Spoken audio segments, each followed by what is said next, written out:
It's Saturday night. That means it's time for the Don Tony Show.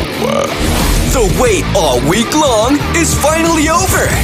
Get Don Tony's perspective on current affairs in the world of pro wrestling and much more. The Don Tony Show.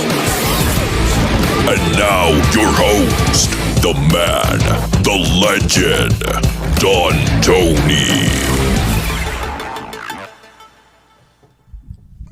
All right. Happy morning to all of you out there in the United States. For those abroad, good afternoon. I hope everybody's having a wonderful weekend. It is February 11th, 2023. This is your latest episode of the Don Tony Show. I want to thank you very much for joining me. Today we will be talking a little bit about SmackDown, what went down yesterday. Somebody sent in a super chat moments ago regarding the Usos and Canada, so we will be addressing that. A little breaking news that journalists know how to use a calculator. Unbelievable. That's going to be a funny one. We're also going to talk a little bit about AEW. A little follow-up to Wednesday's discussion about the blading, and I've come to a conclusion that I honestly think each and every one of you will agree with me about. And we're also going to have some fun. We're going to go back, a little less than 20 years ago when WWE for WrestleMania 21 did all those movie parodies.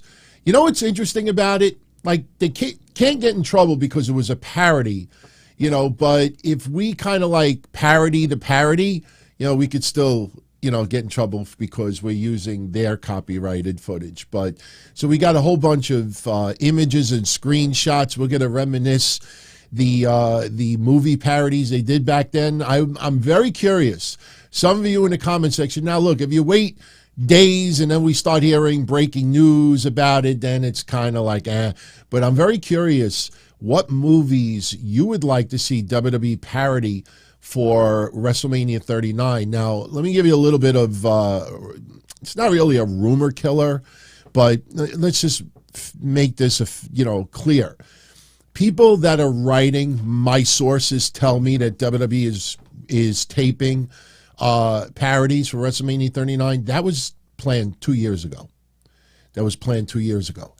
They didn't just decide now that they were going to be doing parodies. We don't know who was involved. I think some of the obvious names you're going to see. But, it's funny looking back all those years. And you know what? When we do look back later on, I want everybody who's live in the chat room to tell me which one was your favorite. Don't post it now, because some of these you may have totally forgotten over the years. Later on, you tell me who was your favorite and which one was your least favorite. And if everyone watching on the replay, post it in the comment section. I'm curious if you're going to go with what I'm going with, and it may surprise you which one is my favorite of all time. And to me, there was an MVP for those parodies as well. There was one wrestler that every time I see the segment, I start laughing. I just start laughing. So good morning, everyone. All right, the big news coming out of SmackDown is that the Usos are still your WWE SmackDown Tag Team Champions. I think we should now start to get used to the likely scenario that they will keep those SmackDown tag titles and the Raw tag titles. They will be your unified tag team champions going into WrestleMania. Now I'm starting to have this thought in my mind, because look, you look at the tag team division, especially in SmackDown. The Viking Raiders have not caught on. They have to do these movie-type vignettes in order to try to make a statement. They come out and they attack Drew and Sheamus. That's not good enough. Now yesterday we have Valhalla and more, and I'm not criticizing her or the Viking Raiders, but you have these movie like productions like, how's about you just fucking go into Titantron? We're going to be there next week to beat your asses. Obviously not going to curse, but they have to do these dramatic. It reminds me of the Xia Li vignettes. Xia Li in the last 20 years has had the greatest hype coming to, in NXT and SmackDown. She had 2 sets of packages that were produced insanely well, and honestly, it led to nothing. Let's be honest. I'm a fan of Xia Li. It's led to nothing. I wonder if WWE looks back at all of that money and time they invested on those torture videos, the graphics and the drawing. I don't think Jerry Lawler drew those cartoons. I don't think they were like, hey, Jerry, since you're home doing nothing, could you draw some cartoons for us? I wonder if they look back and they're like, man, we spent a fucking boatload of time and money. But, hey, whose fault is it that BOA didn't work? Whose fault is it that WWE doesn't know how to use Xia Li? Let's be honest. But, yesterday, a lot of seed planting. And now I'm starting to get this mindset that the bloodline goes into WrestleMania with all the gold. The bloodline leaves WrestleMania with none of the gold. They go in with all the belts. They leave with none of the belts. Total collapse, total failure on their part. Not saying it's going to happen. That's the vibe that I'm starting to get. Because you look at that tag team division on SmackDown especially. I think Braun Strowman and Ricochet, which is a makeshift tag team, was the best shot at them winning tag titles. It was the best shot. It was the easiest scenario when you think about it. Jey Uso doesn't show up. Jimmy has to fight it alone. Jimmy puts up a valiant effort. Why Solo Sikoa couldn't be there? What was he, gambling? Because they were a Mohegan Sun? Like, where's Adam Pearce? Where was Adam Pearce? Jay, if you don't have a partner, then we got to forfeit this match. Wait, didn't they just do that not too long ago? Didn't they just do that with Judgment Day when they got a number 1 contender spot? So no Adam Pearce yesterday, making that call. Yes, Jey Uso ultimately came down from the crowd. Babyface, reaction. That was interesting yesterday. The crowd was really behind the Usos. And it was a little weird because Jimmy Uso especially was beating the shit out of Sami Zayn. Like he was part of the bloodline at the end of the last Premium Live event, for the Royal Rumble. And they were cheering the Usos big time yesterday. Braun and Ricochet put up a good effort, but they lost. So now I'm starting to think that they're going to go into Mania with all the gold and they're going to come out of Mania with none of the gold. Now, I kind of feel bad that, but then again, I appreciate, some of you do it to support the shows, and believe me, I tell you, it all goes to good use. My waistline is not getting bigger because of your super chats, but I want to thank Sticky Fingers Frank for the $10 spot. Is it true that Jimmy Uso still cannot travel into Canada? Your question is acknowledged. Yes. That is why Paul Heyman told Jimmy Uso yesterday, Roman wants you to stay home next week. Because sometimes you see things on TV that you don't see live in the building, little seed planting. But that is a cover because Jimmy Uso, with his DUI issues, cannot travel into Canada. I tell you, I'm a little bit surprised by that. But then again, his violations, especially when you have multiple, it's very, very serious.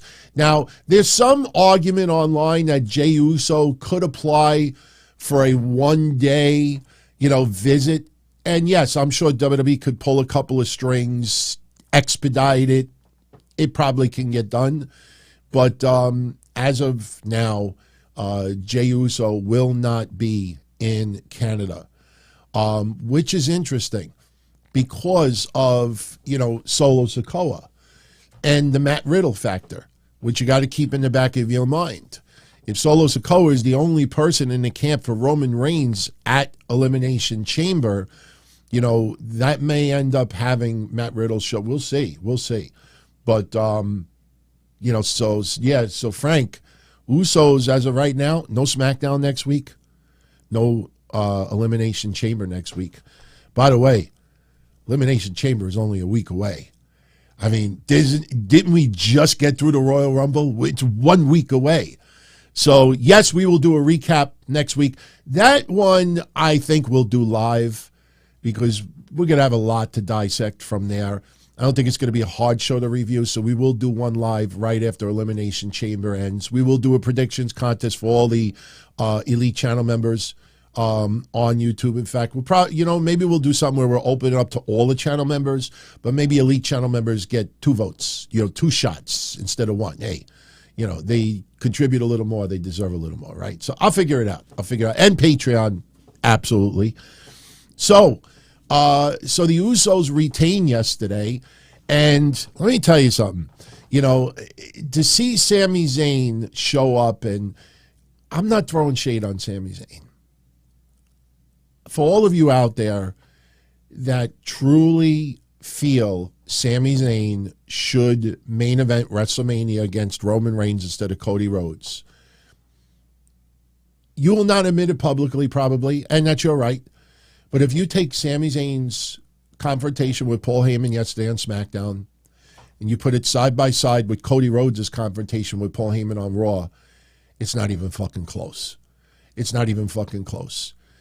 You realize the depth of the storyline. And yes, Sammy was in the bloodline and we have some beautiful moments. I mean, I bought a bunch of merch. We had posters. I loved it.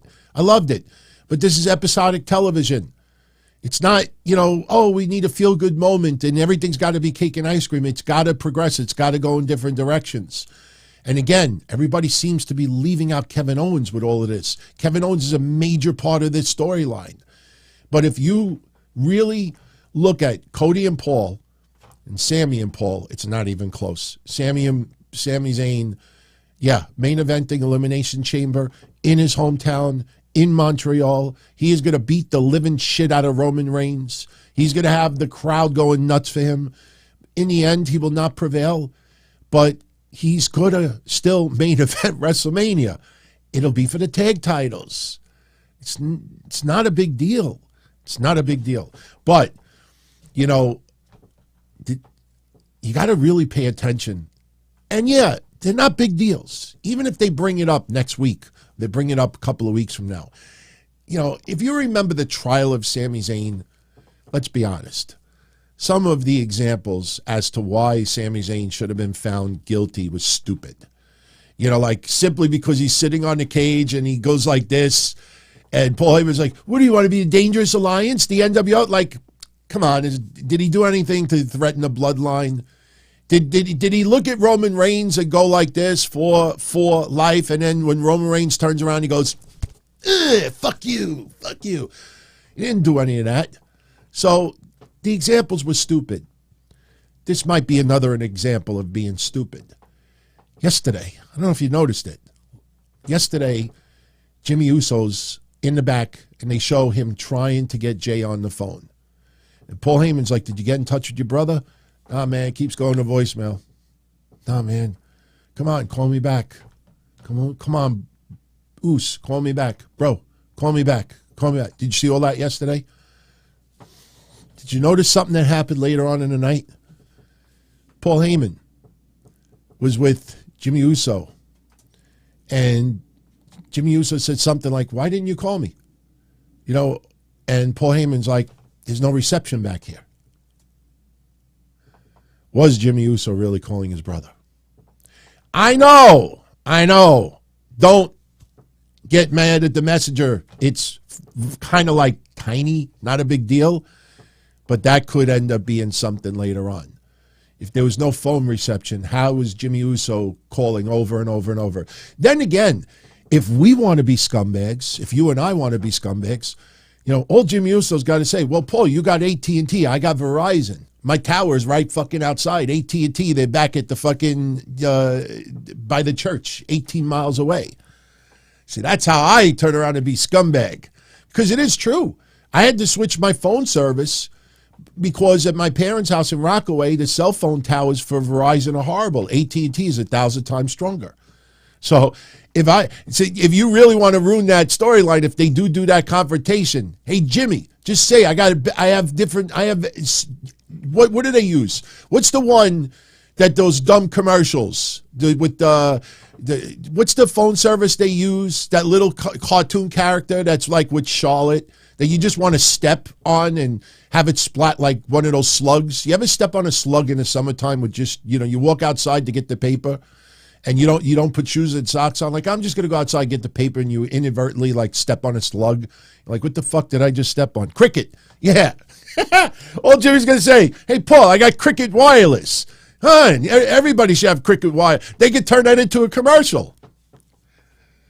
But yeah, so little seed planting. And by the way, when Paul Heyman told him yesterday, giving him the warning, hey, we want you to stay home. We want you to stay home. Because, sometimes you see things on TV that you don't see otherwise at home. All right? But I love this. Look at Paul Heyman's look in the background.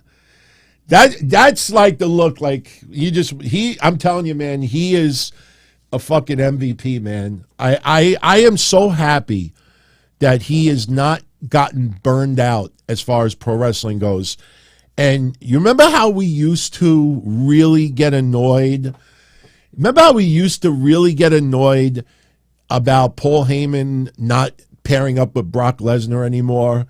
I mean, honestly, it has gotten so freaking good with Paul Heyman and the Bloodline. If you said to me right now, DT, right now, you could have Paul Heyman aligned with either Brock Lesnar or the Bloodline. My choice would be the Bloodline. Brock Lesnar also. Everybody's taking notice. Brock Lesnar now loves to talk. You don't want to shut up. And that Southern draw, we talked about it on Monday. A little bit really hard in the accent this week. So I don't think Brock Lesnar really needs Paul Heyman at the present time. Paul Heyman's awesome, man. Appreciate him. I mean, I know yesterday, Sami Zayn acknowledging, Jey Uso. That probably will be flashed on the TV. That'll probably be shown to the tribal chief next week. But, I appreciate Paul Heyman because I don't know how many years left he'll be on television. I'm not saying, anything morbid. I'm just saying really appreciate some of the people that entertain you right now because time goes like this, man. It's kind of mind-boggling when you realize that, this storyline is going on over 2 years in a lot of cases. So, but Brock Lesnar, man, that's why when Brock Lesnar returned, remember last year, and it led to the SummerSlam match with Roman Reigns? You had people livid on social media. We don't need this fucking guy back. I mean, you look at it and you're like, come on, man. You serious? So, someone else made a return yesterday. And we had it in a preview for the synopsis. Ronda Rousey, she made a return. Ended up her and Shayna Baszler beating up Natalya. It is what it is. I like Natalya. She is probably the one of the most important people in the locker room for the women. I mean, she is a locker room leader, and her career is obviously starting to wind down. But my shout out and appreciation to everyone out there who read even the lowest of the low of websites, because some website posted that, WWE is considering Shayna Baszler and Ronda Rousey versus Dakota Kai and Io Sky for the tag titles at WrestleMania. So for everyone out there that said, no, DT, I have an idea. I think that Rousey and Shayna should take on Dakota Kai and Io Sky for the tag title. Yeah, I saw that garbage low-rent website too. By the way, I can't wait to do the calculator. Look, my friends, I'm not kidding. Look, we have the calculator ready to go. Breaking news, everyone. Breaking news, just to show you like how stupid these sites are. We're going to have fun with that calculator. We're going to have that calculator going. But first of all, let's be honest. Damage Control has been criticized by a boatload of people out there saying they just don't feel it. Sky and Kite, it's just something not working there. They can't stand Ronda Rousey. Hashtag Fire Ronda Rousey was trending for like 3 weeks not too long ago. Shayna Baszler, most of us like, but a lot of people feel like, so you want that tag match? Are you saying it because you want that tag match, or you just want to be able to write the tweet, told you, I was right. I was right. I think people are more concerned about being right than actually what. I'll throw you a little sausage out there.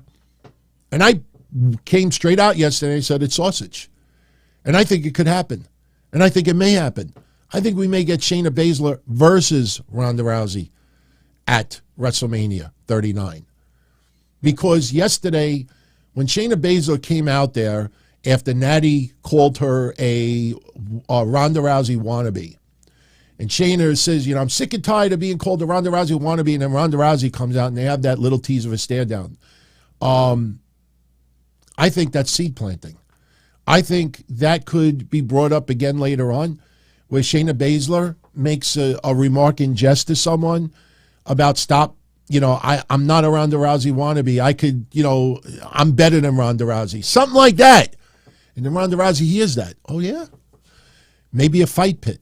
Maybe the return of the fight pit. The fight pit with Seth Rollins and Matt Riddle was pretty damn good. That fight pit was good. So I'm throwing a little sausage out there. Shayna Baszler versus Ronda Rousey with maybe some MMA tie into it. Would they do straight up MMA? I wouldn't do that. I wouldn't do that because, first of all, there's a boatload of training that you have to do. You can't just wake up the next day and say, I feel like doing a little MMA today. You don't do that. So they would have to, and not only that, if Ronda Rousey beat the fuck out of Shayna Baszler, or if Shayna Baszler beat the fuck out of Ronda Rousey, that you don't know how that turns as far as their value on television. Now, WWE would never let it get to that point, and the wrestlers are smart enough to know that they have to pull back, that they have to be ultra careful. So I think a fight pit probably would make more sense because you could incorporate some wrestling moves out of it. But I'm throwing a little sausage out there. Rousey versus Baszler. Because let me tell you something. If you all ate the sausage that I have been putting up since August of last year, you would have more rolls than me. You have more rolls in a bakery right now. You have more chins in a Chinese restaurant. So let's see. It's an idea. I think throwing that little comment out yesterday for no reason at all, I think that's going to be brought up again. We will see what happens. So, SmackDown yesterday, Drew McIntyre and Sheamus over Hit Row. Hit Row got kind of like buried yesterday. I think they're going to go back to NXT. I'm sorry. I just have that feeling, NXT. Lacey Evans over Carmen Harris. I don't know who she is. The Usos retained the tag titles over Braun Strowman and Ricochet. Liv Morgan and Raquel Rodriguez over Chelsea Green and Sonya Deville. Chelsea Green shows up. Yeah, she's like, I had a problem with the Raw manager. Are you the SmackDown manager? I thought that was kind of funny. People didn't understand when I said this 2 weeks ago, but I think it's becoming clearer and clearer now. Chelsea Green is acting more like what Carmella used to be. When Carmella had Reggie and, everything's got to be prim and proper. This is not Karen territory. You know what I mean? Karen territory is where you do rude things to make. I was going to show you a video a couple of weeks ago. Maybe I'll show it on Monday. Remember Ted DiBiase with the basketball? Trolling the little kid? Remember that? Well, there's a video online of a woman who was spraying with a hose a parking lot. And she was clearing the parking lot because a little kid was drawing with chalk. And Karen showed up and stopped defaming this parking lot and started spraying it. And the little kid's crying hysterical. And this big fat Karen is just spraying it anyway. And the mother's filming it and all that. That's a Karen, and that's stuff that Chelsea Green should be doing. Not necessarily making kids cry, but there's a big difference between what a Karen is and what a conceited, real housewife of whatever, Rhode Island bitch is, a rich bitch wannabe.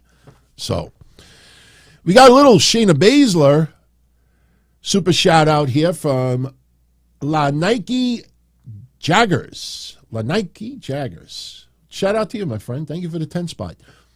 He says, I feel like Baszler was completely stalled for way too long. If they can make her the monster she was and actually make her a threat again, she could get a decent run out of her. Yeah, I think so.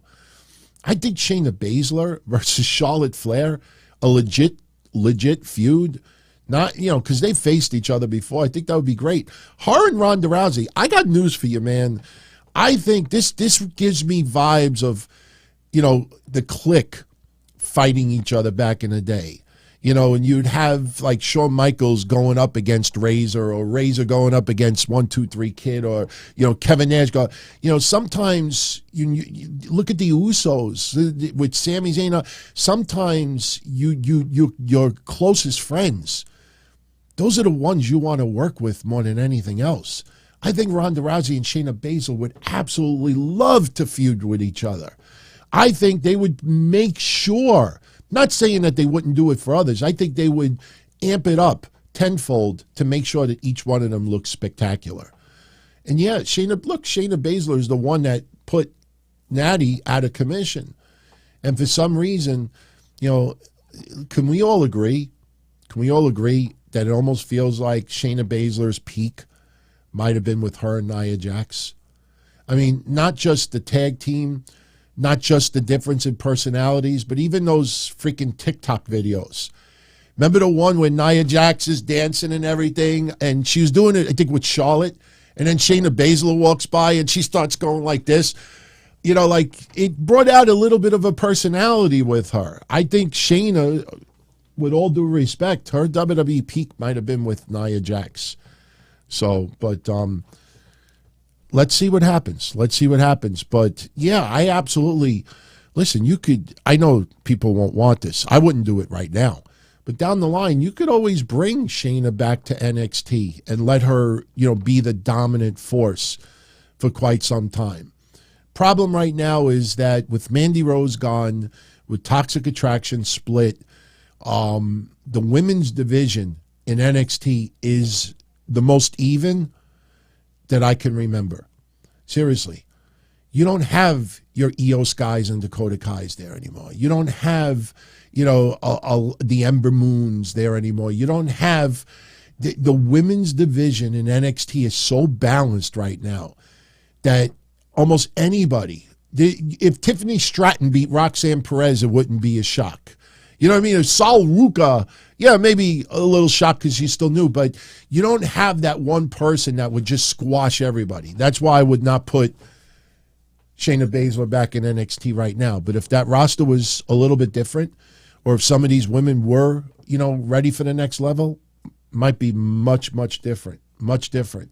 I'm telling you, man, I hope people do see that, how balanced that. And now listen, balanced doesn't necessarily mean spectacular. They're still learning, but balanced means is that you could have 10 women and you say, okay, who should be the next women's champion, or who shouldn't be the next women's champion. It's not as easy to figure out or to come up with an answer.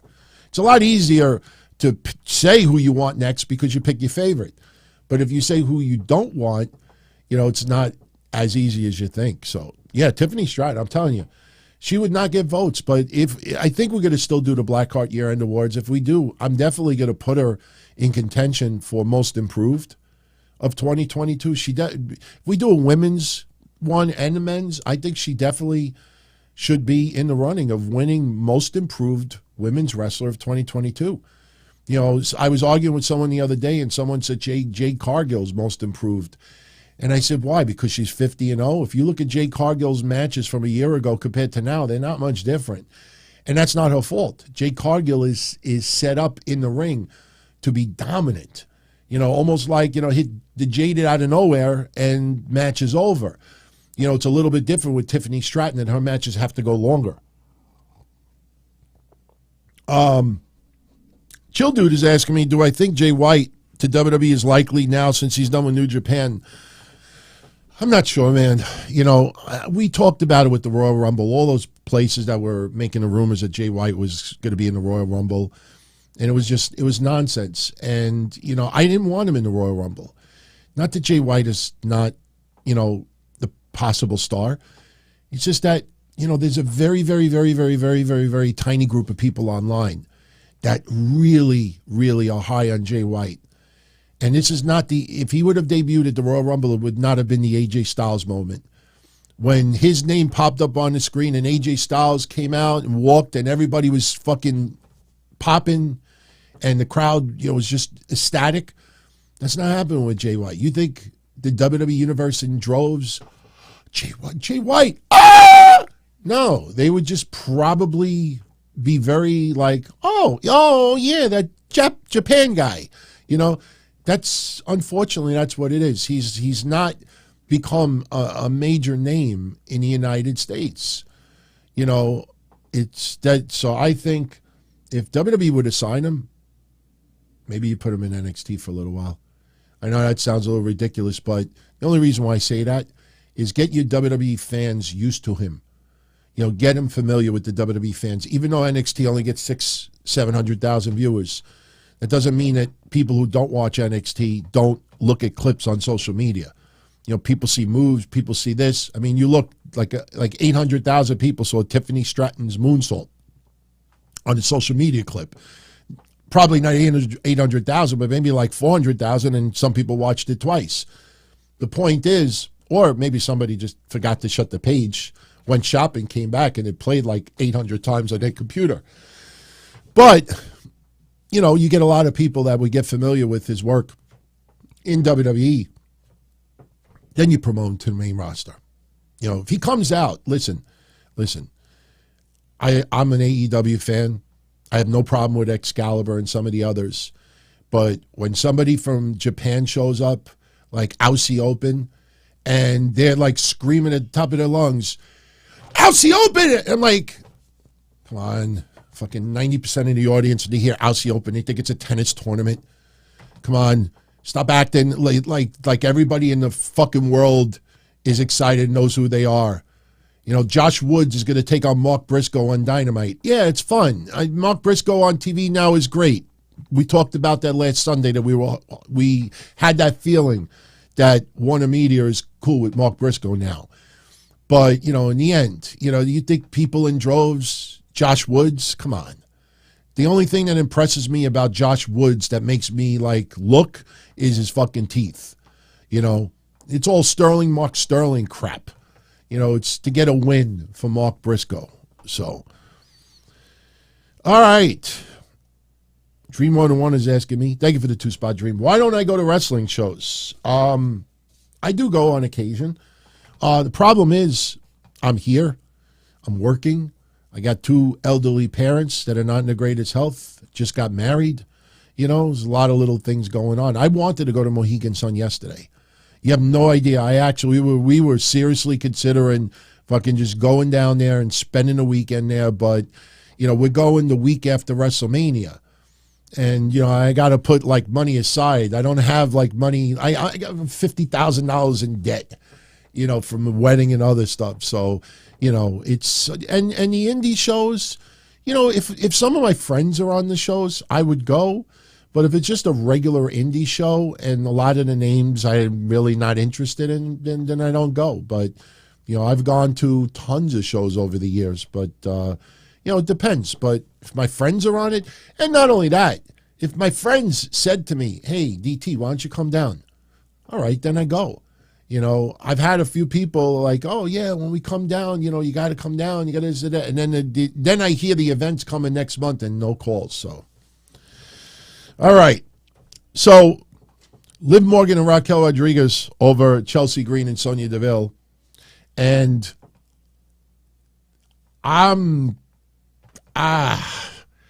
they did a four-way yesterday to determine who is going to be the next person to get destroyed by Gunther for the Intercontinental Championship. Madcap Moss defeats Rey Mysterio, Karrion Kross, and Santos Escobar. Now, yeah, you want to use babyface against the evil Gunther. We respect Gunther, but as far as the character Gunther, he is the evil Gunther. He is still, foreign for United States. So the best they came up with was babyface Madcap Moss. Obviously, they don't want to do anything with Dom and Ray as of yet to set up WrestleMania. We had the NASCAR little incident and Christmas time and Thanksgiving, but they want to hold off on that a little while. Gunther versus Karrion Kross would have been very intriguing, but Santos Escobar versus Gunther would have been very intriguing, but since this is for SmackDown next week and not Elimination Chamber, they just wanted a real good baby face to get destroyed by Gunther. So Madcap Moss wins it. I don't know. I honestly, I understand why. I thought maybe Ray gets it, but then I feel if Dom doesn't get involved next week, it's kind of like, eh. But, so Gunther and Madcap Moss next week. I'm willing to give it a shot. It's just a match. We don't have to get, butthurt about it. But, when I hear Gunther, put it this way, when I hear Gunther versus Madcap Moss, I want to see Gunther chop the fuck out of this guy. I want to just see Gunther destroy people. I don't want to see Madcap Moss beat him. How many of you out there truly want to see Madcap Moss take the Intercontinental Championship from Gunther? I don't think. Maybe if Emma's tuning in, she'd probably be the only one that would want to see him win. I don't think anybody wants to see him win. So, all right, very quickly. Yesterday, we had Rampage results. Jon Moxley, Wheeler Yuta, and Claudio Castagnoli over Kip Sabian, the Butcher, and the Blade. Ruby Soho over Marina Shafir, and they furthered that storyline with Saraya and Toni Storm, trying to go after Ruby Soho, Britt Baker.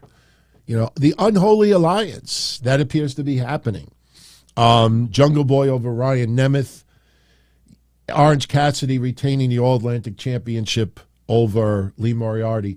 The fans that were there live Wednesday did not get to see that interview with Mark Briscoe. That was pre-recorded and it only aired for everybody live on Friday, which was fine. It wasn't a big deal. Dustin Rhodes, I don't know what they're trying to do there.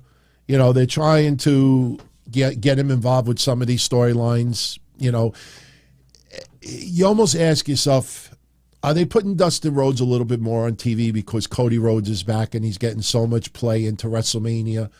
And since Cody will bring up his brother in passing and cutting promos that, let's get a little bit of mileage out of Dustin. That's what it kind of feels to me.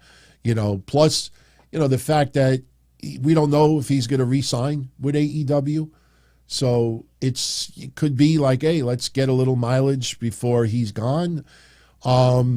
Be really interesting to see if Dustin Rhodes. See, I don't know if he would go back to WWE unless he felt that his in-ring career was pretty much done. Dustin, a couple of years ago, still felt that he had a lot in the tank. Hey, look, his match with Cody in AEW, was it the greatest in-ring technical? No, but the story that it told, in combination with the wrestling itself, in combination with the blood, in combination, made it one of their top matches of all time. 1 second. You'll see why. You won't hear it, though.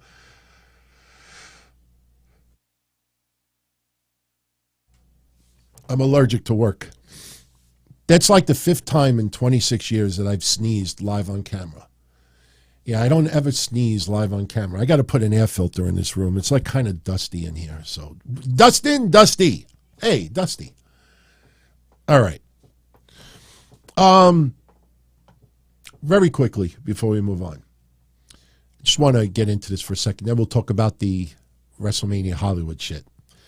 I have decided, we have. I got to lower the speed down when I show this. Okay. We had a conversation Wednesday about Jon Moxley blading in full view in front of the cameras. I did not catch Konosuke Takeshita doing what he did on Wednesday as well. I got the footage. I'm going to show it to you now.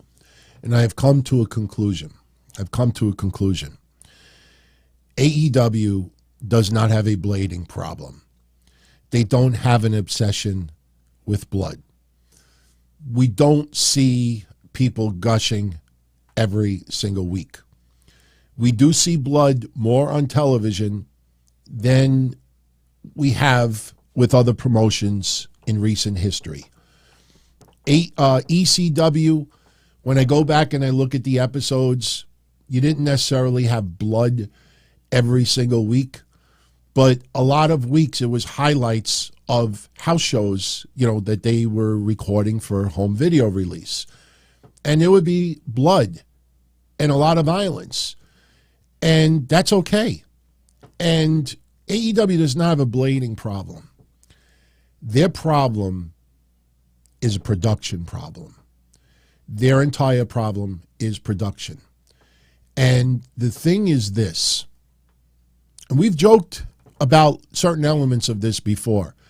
Whoever is working behind the scenes, I don't care if it's somebody that the Young Bucks and Kenny Omega break bread with every week. I don't care if somebody is there, to meet a quota. I don't care if somebody is there because they saw something they weren't supposed to and like, okay, you could work production. Whoever is responsible for taking the camera and zooming in, not just the cameraman at ringside, because there's no robotic camera in the arena that the robot, let me zoom in. Oh, let me zoom in. Some jackass with a fucking camera is looking at Moxley, sees that he's got a blade out. Now, it's up to the production crew in the back to say, camera 6, go to camera 6, go pen the crowd. Why am I using that accent? I don't know. Go pan the crowd. Hey, what are you, fucking stupid? He's blading. Go fucking pan the crowd. Go zoom on a girl's chits. Go zoom on, Whoever is responsible behind the camera for zooming in, fire that motherfucker. Let him record fucking dark. Let him record something else. Just let him sit in the parking lot and count, record like all the little bugs that are walking by. Fire these motherfuckers. It keeps happening over and over and over. I'll tell you something else that's kind of funny. I'm not trying to cause controversy. When was the last time you ever saw Hangman Page blading on camera? When was the last time you ever saw Kenny Omega blading on camera? When was the last time you saw some other wrestlers out there blading on camera? You ever notice that, certain people specifically, repeatedly, not only do they catch it, they fucking zoom in on it. So just because some of your favorites might be some of my favorites doesn't mean it's some of their favorites in the back as well. So how do you deal with this? Okay? Jon Moxley is not stupid. I don't believe Jon Moxley is lazy. Jon Moxley, Konosuke Takeshita, and anyone else, if they're going to blade in a match, MJF, when was the last time you saw MJF blade on TV? When was the last time you saw Bryan Danielson actually blading on TV? You don't. You know why? Not everybody rolls under the ring. If you're in the middle of the ring, you get hit with a chair. You don't just let me start rolling out the ring and put my head under the apron so nobody could see that I'm blading. You don't just go upside down and lay down like this and you do it. What they do is what Moxley needs to start doing and what Takeshita needs to start doing. There's no language barrier. Don't give me a language barrier with Takeshita. If Takeshita's good a blade, he knows he's going to get an ass kicking from MJF after the match is over. MJF knows it. Takeshita knows it. The referee knows it. Everyone else knows it. Somebody needs to go to production and say, listen, after the match is over, MJF is going to attack Takeshita. He's going to blade. The referee is going to hand him the blade. So when you see the attack happen, focus on MJF. Focus on the crowd. Go to a different camera while it happens. When I was in ECW shows, when I even going back to the mid-'80s, when I went to Madison Square Garden over and over and over again, when I went into little rinky-dink buildings like the Ridgewood Grove Arena, Snooker would blade all the time. And Snooker, I got to take my hat and my glasses off for this, Snooker would just, as soon as he would get hit, he would like hold his face, but he would go like this. Like, just like that. And you feel like he's like trying to like, he just got hit in the face. But he does it so fucking fast that he doesn't go like, Snooker gets hit. He doesn't like,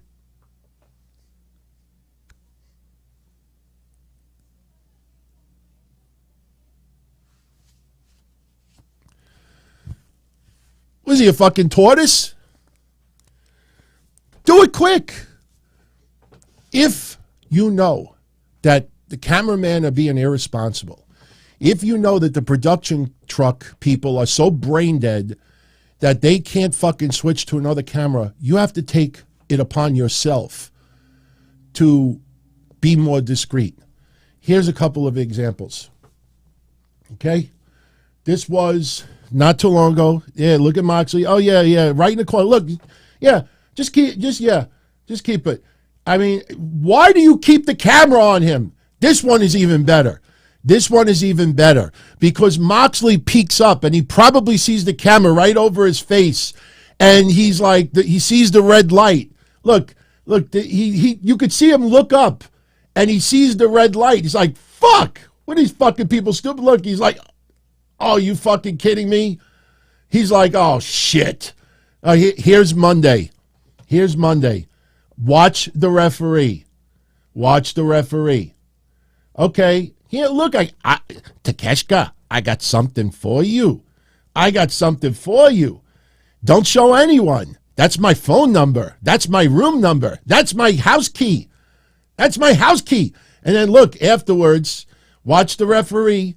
This is the fucking cameras doing this. Watch the referee. Look, no, I don't swing that way. Here's your key back. You know, I like my M&Ms without peanuts.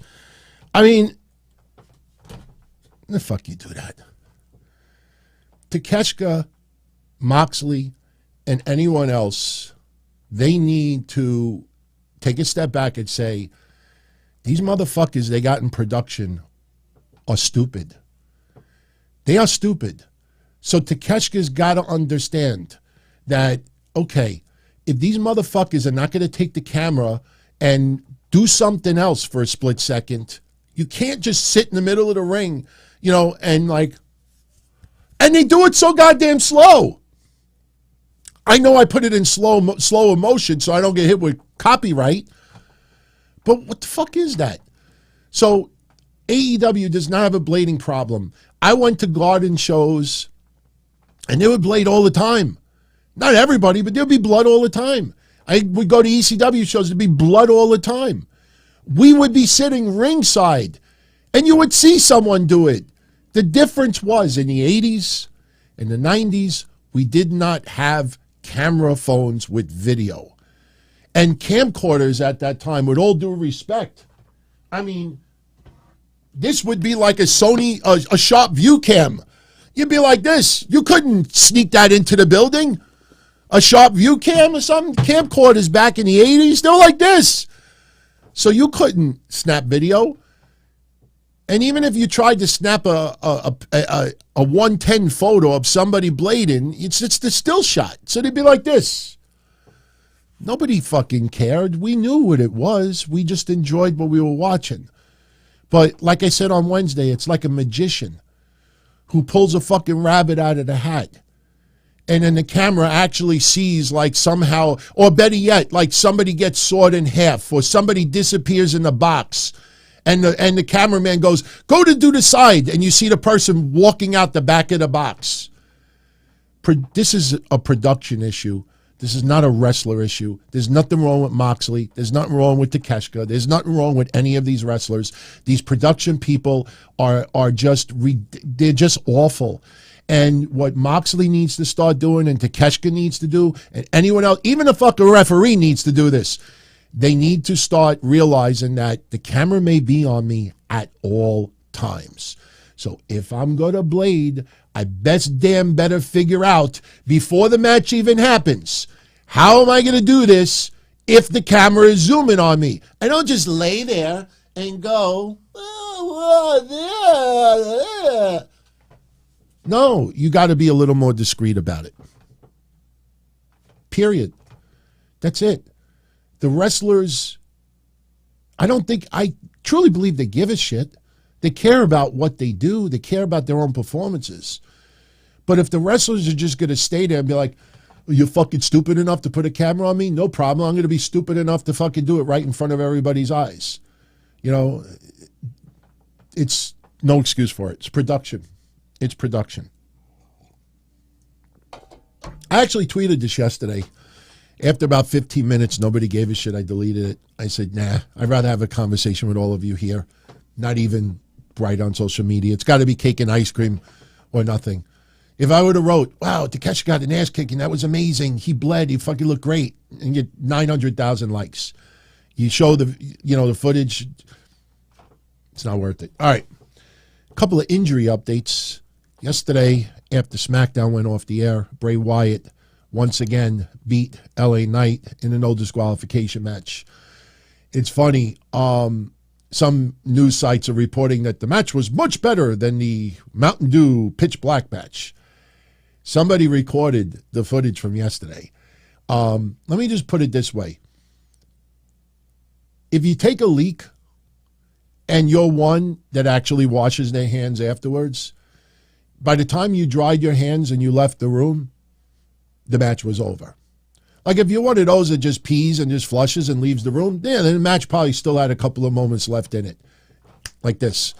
Now, Bray Wyatt is injured. And I wanted to show you the injury. Believe it or not, we actually showed this like a month ago. But it's still in bad shape. Now, last week, Dijak, in his match with, people with road rage. That's whenever they gave me the finger, that's what I always wanted to do with it. I always wanted to take that middle finger. Give me the middle finger again, and you're going to be eating it. That's what you always want to do with someone that gives you the finger, right? You want to just grab that middle finger and turn it sideways. Turn that son of a bitch sideways. Well, that's Dijak's injury. Thank God he doesn't need to get surgery. It's dislocated. So he posted that last week. Well, Bray Wyatt goes to Dijak. He's like, oh, yeah? I'll see yours, and I'll raise it. That is Bray Wyatt's finger. You got little fat fingers. Seriously.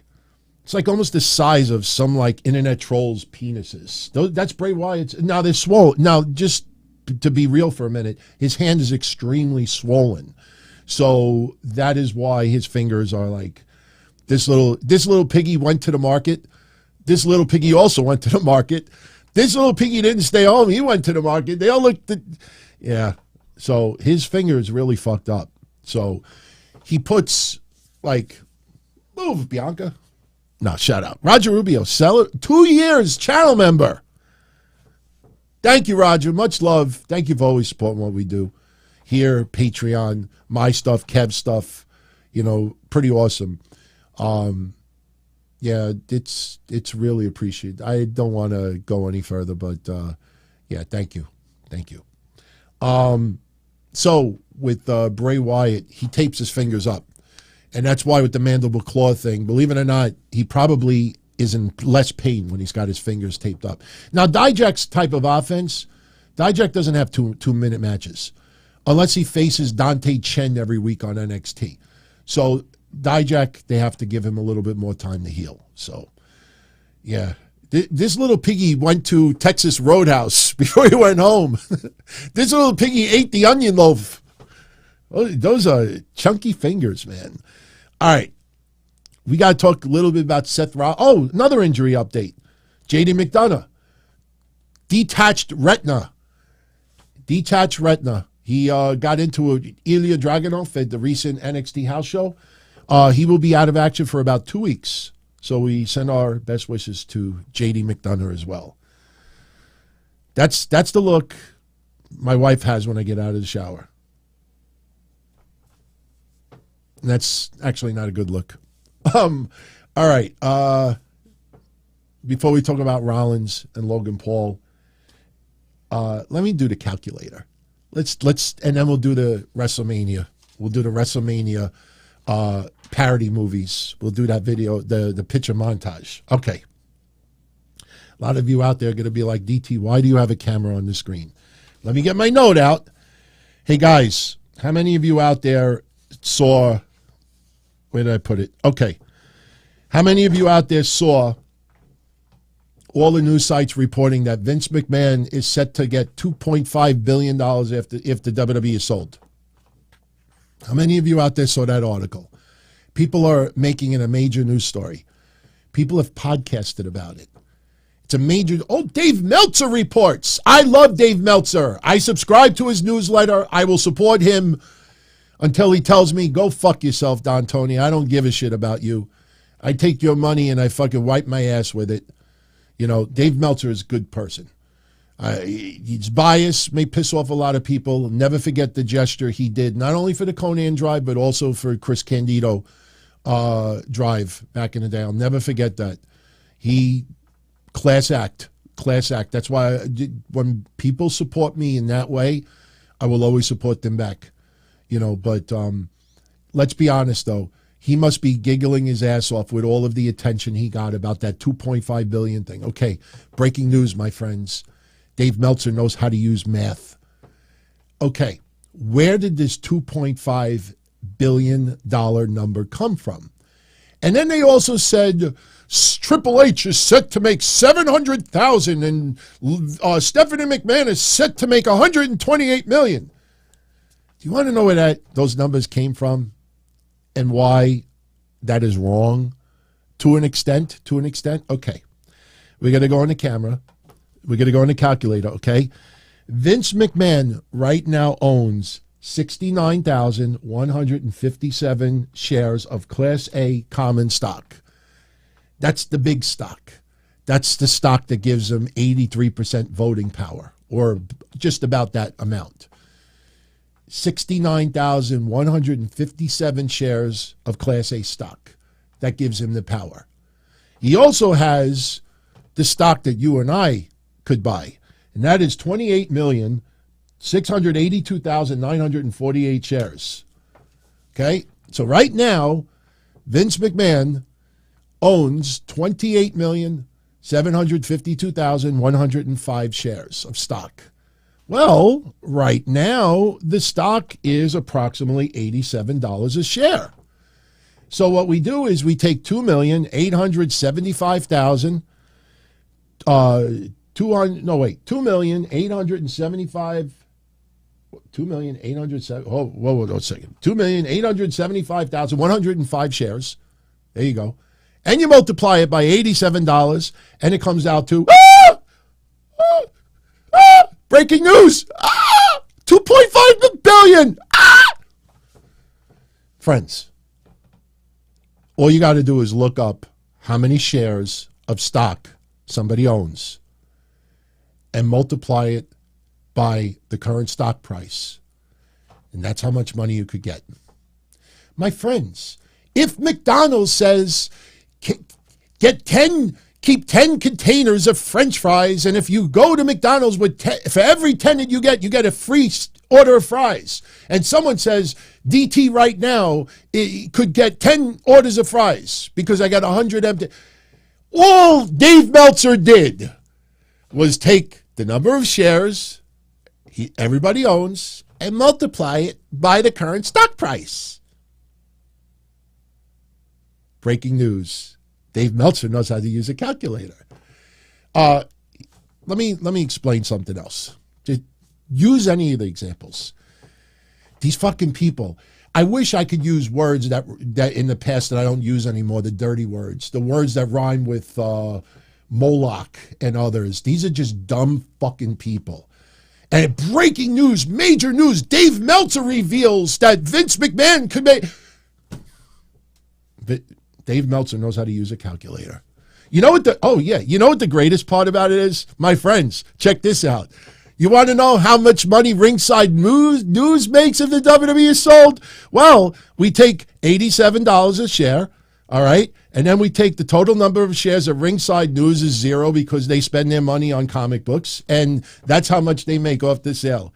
0. A flat out 0. That dumb schmuck that's trying to sue Vince McMahon. The dumb schmuck that's trying to sue Vince McMahon.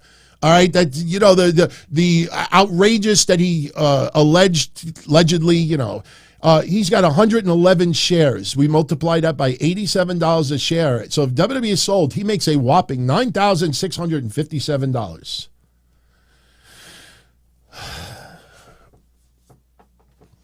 Do you know why Dave Meltzer is wrong? You know why he's wrong? What Dave Meltzer did was he added up all the shares that the WWE execs own, and he multiplied it by $87 a share. And that's how he got that number. What if WWE sold for $10 billion? What if the stock is only valued at 8, but it's sold for 10? Or it's sold for 12 because there's a video library. There's the history. There's all the other assets, the other promotions that WWE owns. What if WWE is sold for $12 million? You think that goes into a lottery, a trust fund? You think they just give it to charity? You think they're going to give it to Trump 2024? No. So Vince will make $2.5 billion if the stock stays around that number.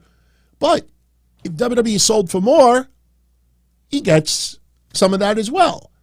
So if WWE is sold, Vince McMahon will make far more than $2.5 billion. But everybody,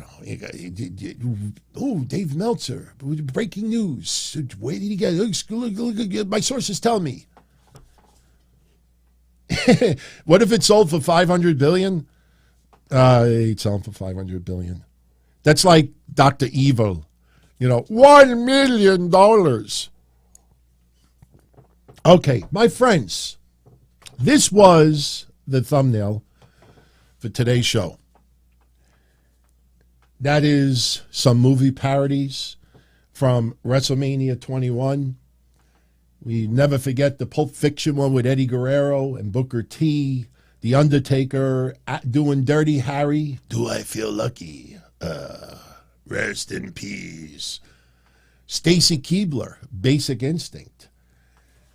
Who is going to be and what movies will they do for WrestleMania 39? And by the way, those vignettes will be starting very, very soon.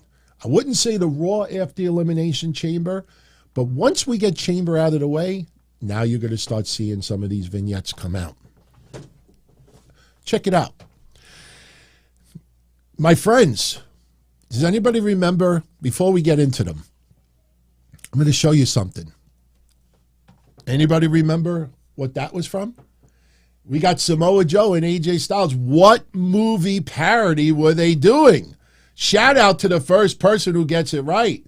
What movie parody was Samoa Joe and AJ Styles doing? Hint, Eric Young was part of it as well. Hint, Letitia Klein was part of it as well. We got one for They Live.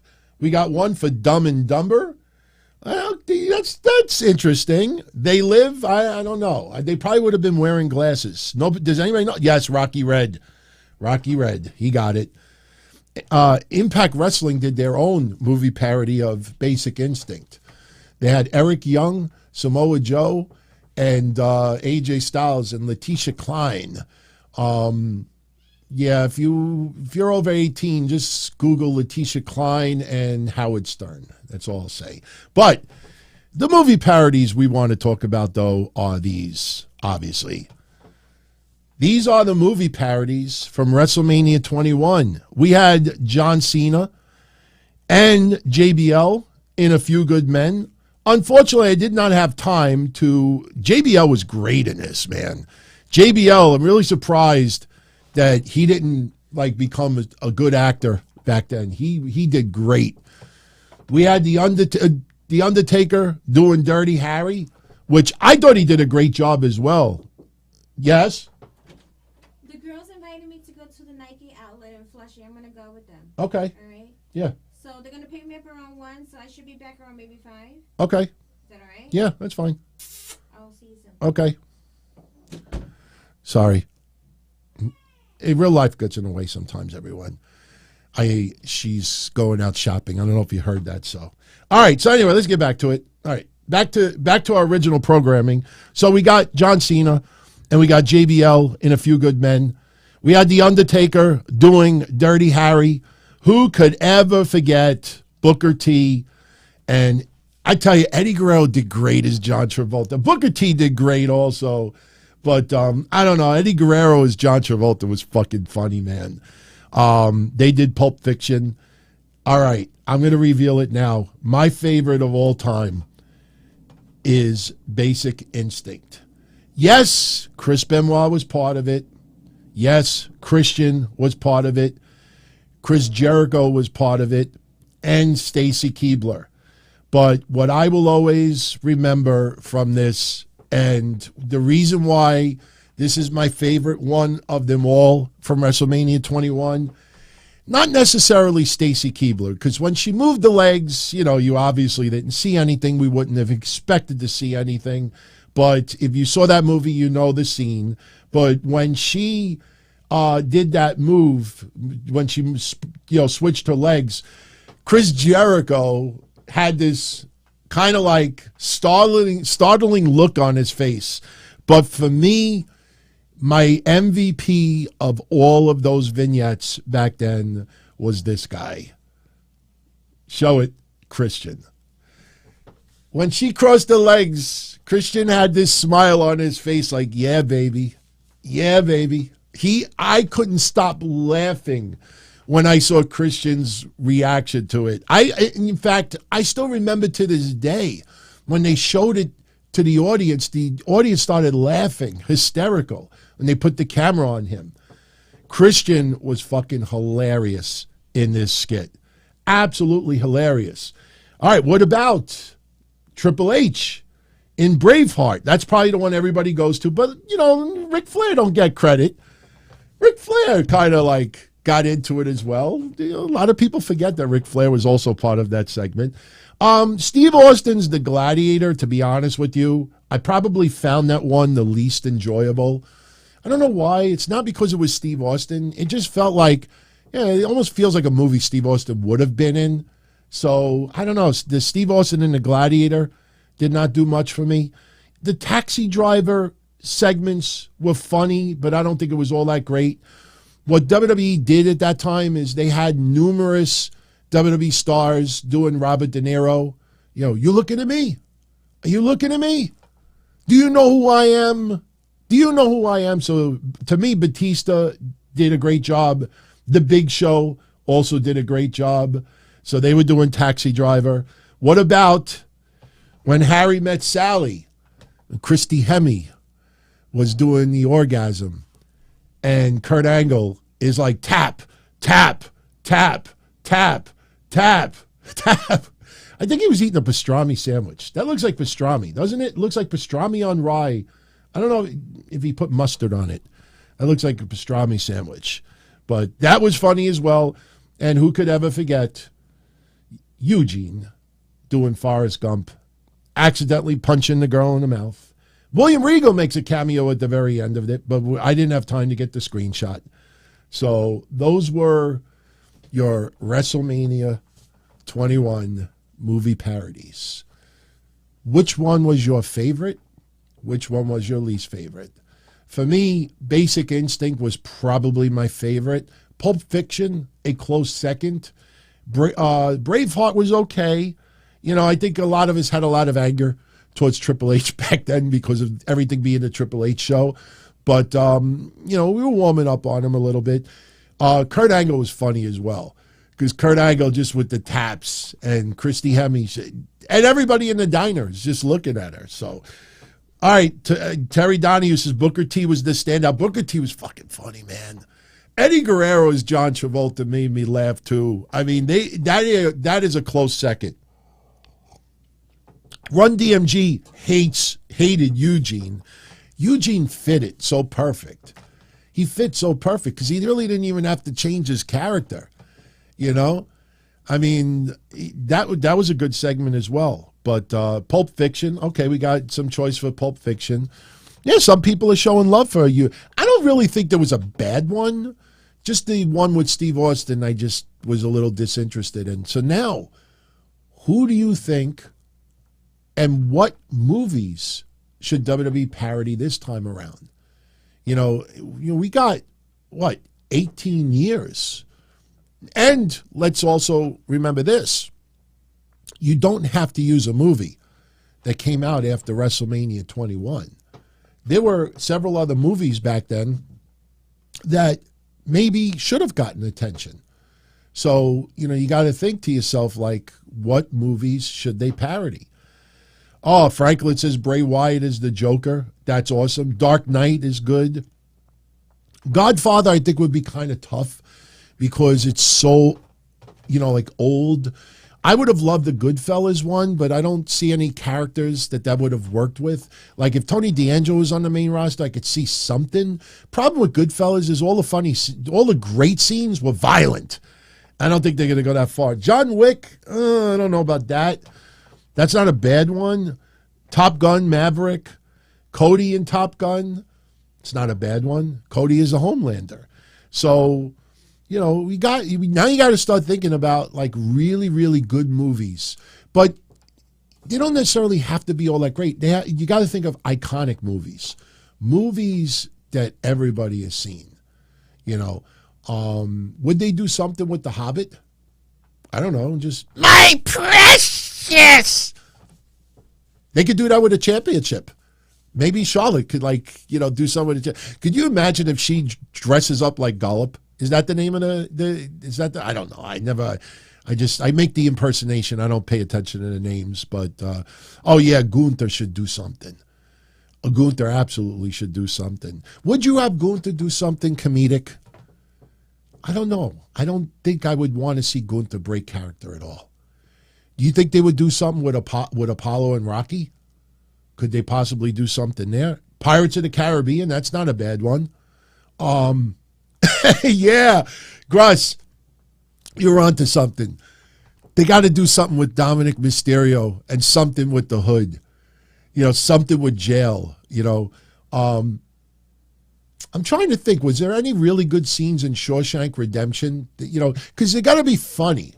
Like the scenes got to have some comedy to it more than anything else. Even like the Braveheart one. When Ric Flair came out and started, walking by and he's like, Mel Gibson, woo! It lightened up the mood. So, yeah, Dominik Mysterio's got to do something thuggery. So, like Boys in the Hood or Bad Boys or something like that. Maybe the Street Profits and Bad Boys. Otis has got to do something. Oh, my God. Oh, God. Magic Mike, Otis, they would never do it. What if they I don't think they would ever dare use Magic Mike. That would be fucking hilarious, though. Otis, Magic Mike, holy shit. So you know what? We'll continue this conversation next week. I want everybody, look, and this is, to be a little interactive, but I want everybody that would like to be part of it in the comment section. Throw some ideas. Pick a wrestler or two. Pick a movie that you think that would turn into a great movie parody. And we'll throw the best ones out there next week. We'll read them out there. Maybe we'll turn it into a little contest. Maybe we'll turn it into a contest. Let everybody vote on their favorites out of it. So, I think this is, seriously, I know we try to be interactive at times, but I think this might be one of the most fun interactions that we could do. Just to think about movies. And remember, Dirty Harry came out, 1970, early 70s. I don't remember what year, 74, 71, early 70s. And they did a spoof of it. WrestleMania 21 was 18 years ago. It wasn't that long ago. It was 2005. And then look at Taxi Driver. Taxi Driver, I know, came out in like 75, 76. So they definitely could use movies from the 80s. Definitely could use movies from the 80s or even the 70s. So don't think that you only have to use movies that have come out in the last 20 years. You could go further back. But, yeah, Drew McIntyre. Yeah, Braveheart with Drew McIntyre is not a bad one. But what about like that 300 movie? Maybe you do something with Drew with 300. You know, you almost feel like the Viking Raiders have to do something. But do you go comedy? I don't know if that's smart. They're doing these vignettes to try to make the Viking Raiders look vicious like animals. They want you to forget about all the segments with them and the Street Profits, playing golf, you know, having girls like hit on one of them. They want you to forget about that. So the Viking Raiders, as much as they would be great in some of these skits, I don't know if that would be a good idea. What about the women? How's about some women ideas? Like, we got to think of some, you know, females. Could they do, what about Piper Niven in Flashdance? You know, let her just sit on the chair and go like this. If I do that too hard, my hat flies away. I don't know. I got to think about it. But post your ideas later in the comment section, and we'll get into some of the better ones next week. So, with that said, I think we are done. Oh, okay, we are almost done. Seth Rollins, Logan Paul, Pat McAfee, Undertaker, Bray Wyatt. Okay, remember this? Raw 30th anniversary? I don't know, man. I don't know. He's got his dead man shows that he does, these one-man shows. He did an interview with Sportsnet, The Undertaker. And they asked him, what did you tell Bray Wyatt in his ear? And Undertaker, now, obviously, Undertaker is summarizing it. He didn't say all of this, but Undertaker tells Sportsnet what he told Bray Wyatt in his ear is that his phone is always on, that if he needs to talk to Undertaker about things or to run some ideas by him, he said that's cool. And he said he would be glad to share his experiences with Bray Wyatt and hopefully shine some light on questions that he has moving forward. So probably not exactly what a lot of us were expecting, but that's pretty cool, man. Him telling Bray Wyatt, look, my phone is always on. You have any ideas, you want to run something by me, you have some, you know, don't ever hesitate to call. You know, that is awesome. To have Undertaker on standby, like, you know, Taker, what do you think about this? What do you think about that? Dead Man, what do you think about this? I think that's pretty fucking cool. And I hope Bray Wyatt takes him on his offer. Seriously. So that's what Undertaker revealed. Now, Seth Rollins on Pat McAfee's show. Okay, this was a couple of days ago. And Seth Rollins, the topic of Logan Paul came up. And it's very interesting what Seth Rollins said. This is to set up WrestleMania. I have a quote in front of me. About Logan Paul, Seth Rollins tells Pat McAfee, quote, he doesn't care about nothing but himself. I can respect the hustle. I really do, because it takes hustle to get where he is at and to get the opportunities he's got. But at the end of the day, it's about passion. No one is going to suit up and play in the NFL because they are a social media superstar, right? They're going to get creamed. He's going to step into my world, and he's going to get creamed. If you want to contribute and give back to our industry, if you're a fan of it, and you love it, right, Pat? You're a fan of it. You love it. You give back to it. You talk about it any chance you get, and you put it over. That's not him, dude. That's not him. He's in it for himself. He's in it for his own gain. So I don't want you in my business if you're going to leech off of it and you're going to take from it. Great if you're going to help out. Great if you're going to make everything as good as you can. But you're going to come and do it just for you. Look, I can only judge what he has done in the past. His own history, that's foretelling in the future. And that's why I don't like this guy. That's why I don't dig this guy. And he's going to go rub it in on social media. He's going to talk his talk, but he doesn't want to say nothing to my face. And it's the line that everybody is talking about is this guy doesn't care about anything but himself. He's polarizing. He's not my cup of tea. I'll be honest with you. If Seth Rollins made that quote a year ago, a year and a half ago, I think it would have fit that much more. But Logan Paul has now had a couple of matches under his belt. Let me put it this way. Would Seth Rollins say that about Bad Bunny? Seriously. I mean, Bad Bunny has made, what, 2 appearances? I mean, I'm talking about in the ring. Royal Rumble, WrestleMania. And look, Bad Bunny did a spectacular job. I would love to see Bad Bunny back again. But this seems forced to set up anger for WrestleMania 39. That Seth Rollins, respecting this industry, calling Logan Paul a social media, personality who's trying to leech for personal gain. That's the storyline for WrestleMania 39. And then Logan Paul, who will probably lose, will earn Seth Rollins' respect because it will not be a walk in the park for Seth Rollins. Problem is, Logan Paul didn't just hang out by his pool and jump off the diving board and punch air or do moves and just learn that way. Logan Paul has been working his ass off to pick up the wrestling. And the guy is not packed it in the ring. The guy has put out performance. You would have thought Logan Paul has been training for a year or 2. Like, just straight up training all the time. The quality of the matches that he has had have been top tier.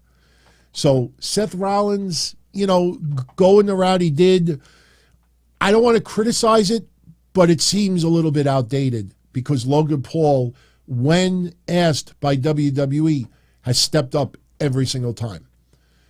Stepped up every single time. And Logan Paul picked up on it like this. I was never a fan of Logan Paul. I wanted to take that Pokemon card and make him eat it. Put some ketchup on it and make him eat it. And then let him shit it out. And then make him eat it again. But Logan Paul, you could tell, no matter how much of an asshole he may come across to you, he respects wrestling. He respects what the wrestlers do. Guy could have taken many, many shortcuts, could do Gaga matches, and people would be fine with it. But the guy has put, he hung with Roman Reigns in Saudi Arabia. And you just go back and you watch that match, you would have thought Logan Paul has been on that roster for a couple of years and is just a regular full-timer. You don't pick it up that fast unless you really care. Somebody could pick up a baseball bat and suddenly start hitting the ball like crazy. Somebody could just be a natural and just pick up something out of nowhere.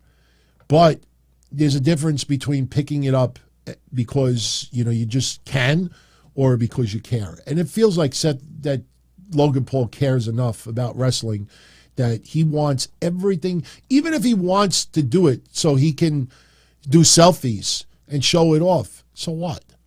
So what?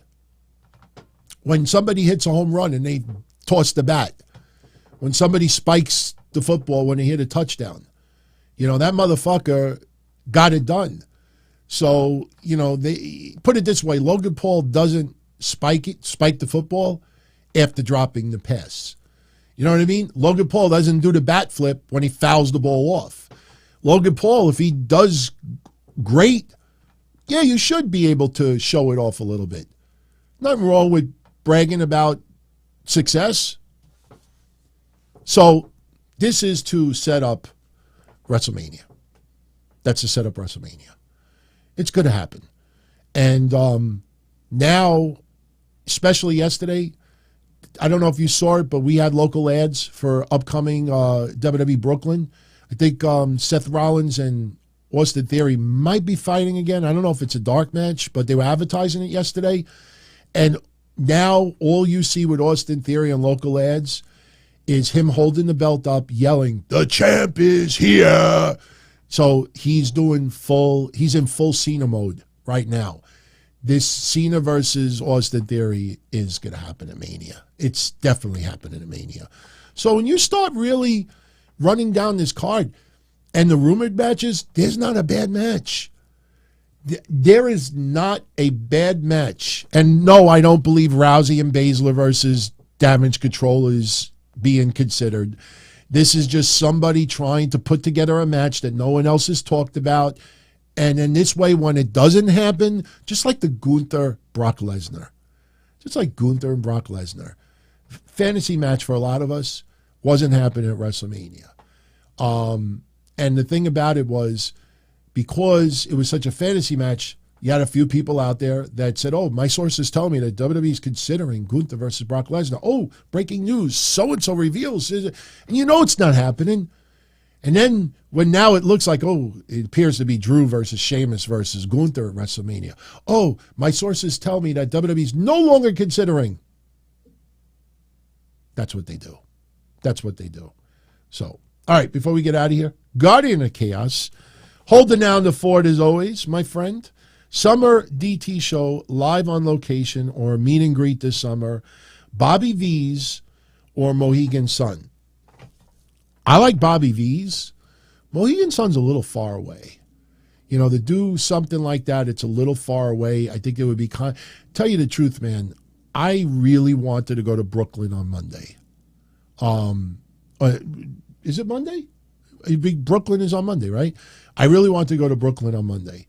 But, you know, unfortunately, by the time I get out of work and, you know, doing the show here, but I think, you know, like an upcoming AEW event or something. Listen, the last time AEW was going to be at Arthur Ashe, I contacted AEW about trying to get a block of tickets, like 50 tickets.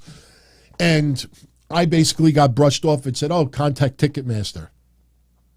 And I'm like, okay, you know, fine. You know, even though they have, you know, for group purchases or if you have a group of party or this and that, you know, and I was like, okay, fuck you, you know. And then we wanted to look into getting a skybox with a bunch of people, and that fell through. So I personally think, you know, maybe even like an autograph signing, maybe one of the conventions that they do. I mean, we went to the big event a couple of years ago. That was great, man. I got to meet so many people here at the big event, and we hung out. We were hanging out with various wrestlers, and that was a lot of fun. That was the night that The Undertaker was there as well. And the reason why I think that's better is because not only do we hang out, but you walk around, you get to meet some of your wrestlers that you like today, wrestlers from history, take some pictures, hang out, eat a little food, maybe buy a couple of tapes. You know, Feinstein always has a table there. He's always got people there. I think probably, you know, maybe something like that would be even better, because it's not just, you know, a meet and greet, but there's other reasons to go also. You get to, you know, meet some wrestlers as well. So I think that would be great. But hey, listen, man, it's got to be almost 20 years ago. 20 years ago. We did, oh God, what was it? The Shaolin Wrecking Crew? Was that the guy's name? An indie wrestler, I'll tell you all a quick story and we'll get out of here. An indie wrestler had health issues.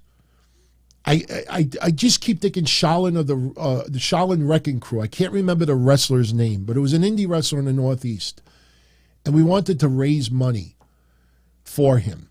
So what happened was we decided we were going to do a barbecue at Flushing Meadow Park in Queens, New York, which is pretty close to where AEW and Arthur Ashe is. We were going to do a barbecue, and believe it or not, there's still, if you go on Wayback Machine, you could still see the articles from then. But long story short, we were going to have a barbecue, and we were going to do raffles, and we were going to have everybody come down and meet and greet and this and that. And a whole bunch of people showed up. Unfortunately, the weather was bad that day.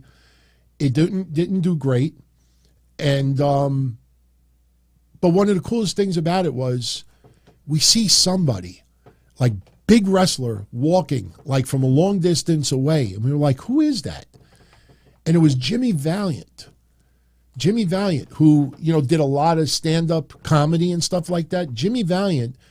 And was it Evan Ginsberg? I don't know if it was Evan Ginsberg, but Jimmy Valiant shows up. Had no idea. He comes out and he's doing stand-up and we're having a barbecue and we're doing this and that.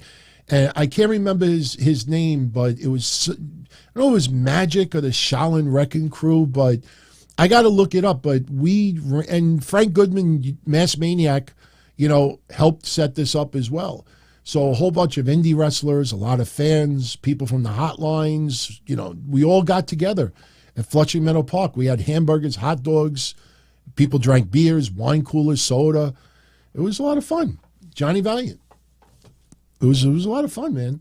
So, yeah, we'll see. We'll see. Yeah, so I'll look it up. I'll let everybody know maybe tomorrow when we do the sit-down. Because remember, tomorrow night, 8:05, the sit-down, I will be here.